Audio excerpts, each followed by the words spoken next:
with Victor Blackwell and Christy Ford. Good Saturday morning to you. For the second day now, the number of those unaccounted for in that campfire burning in Northern California has skyrocketed. As of last night, more than 1,000 people. Good morning, Christy and Victor. Let me try to give you some perspective on that alarming number of the 1,100 missing. As you can see behind me, I'm in a makeshift camp. There are hundreds of people here who have pitched tents in and around this Walmart in nearby Chico.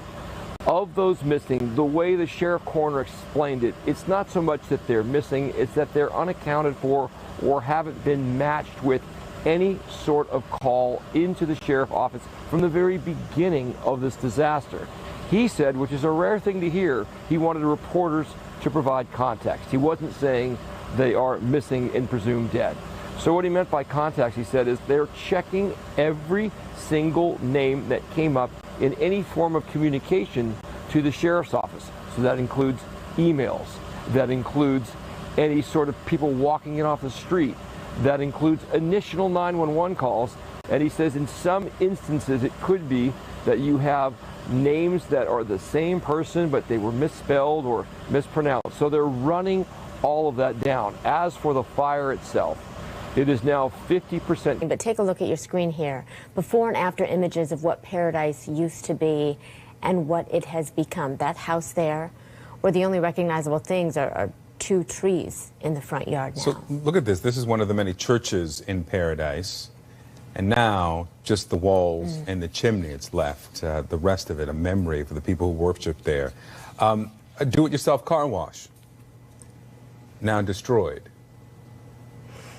A CAL FIRE posted the pictures of the destruction. We matched them up with Google Street View images, but it really gives everybody an idea of, and the fight is not over. And they vow to rebuild. Yes. They vow to rebuild this town.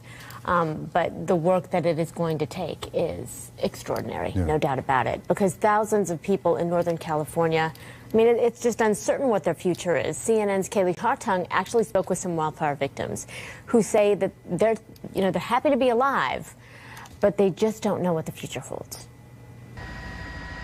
The smoke from the campfire lingers, and survivors on the ground face a bleak picture.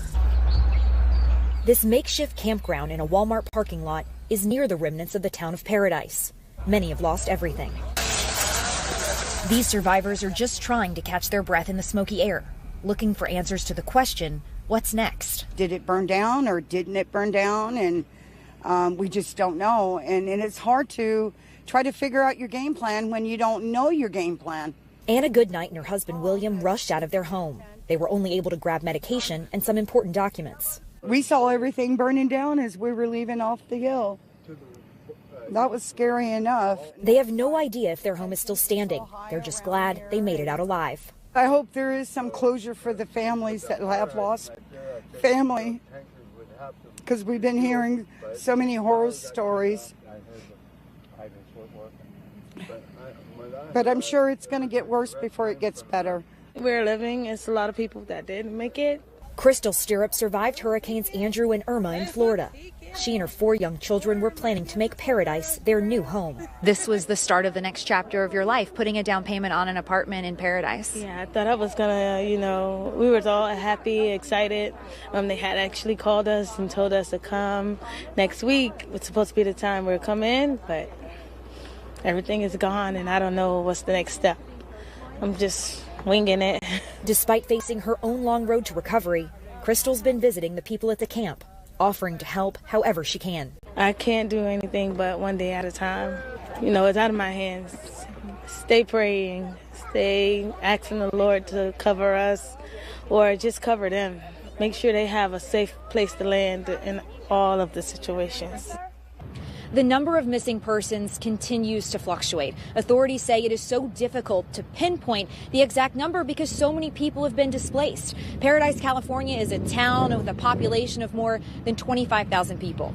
Authorities say that some people could have evacuated to areas where cell phone service is unreliable.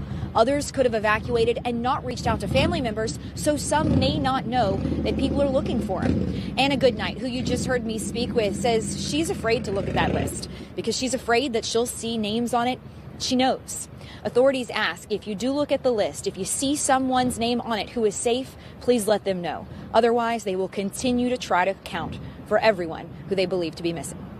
Kaylee Hartung, CNN, Chico, California. Kaylee, thank you so much for that. Now, in the next hour, President Trump, he'll leave Washington for California to see some of the wildfire damage firsthand. Yes, Sarah Westwood joins us now from the White House. The president, he's been critical of California's handling of the wildfire response, but his press secretary, Sarah Sanders, says he's going to be there to comfort. That's right, and the president has repeatedly blamed California forest management for these fires. He's claimed that neglect. Raking areas. They were raking areas where the fire was right over there, and they're raking trees, little trees like this that are not trees, little bushes that you could see are totally dry. Weeds. And they're raking them. They're on fire. That should have been all raked out. What about the argument? You wouldn't have the fires. What about the argument it's climate change, that it's drier, it's hotter, and that's contributing to it? Maybe it contributes a little bit. The big problem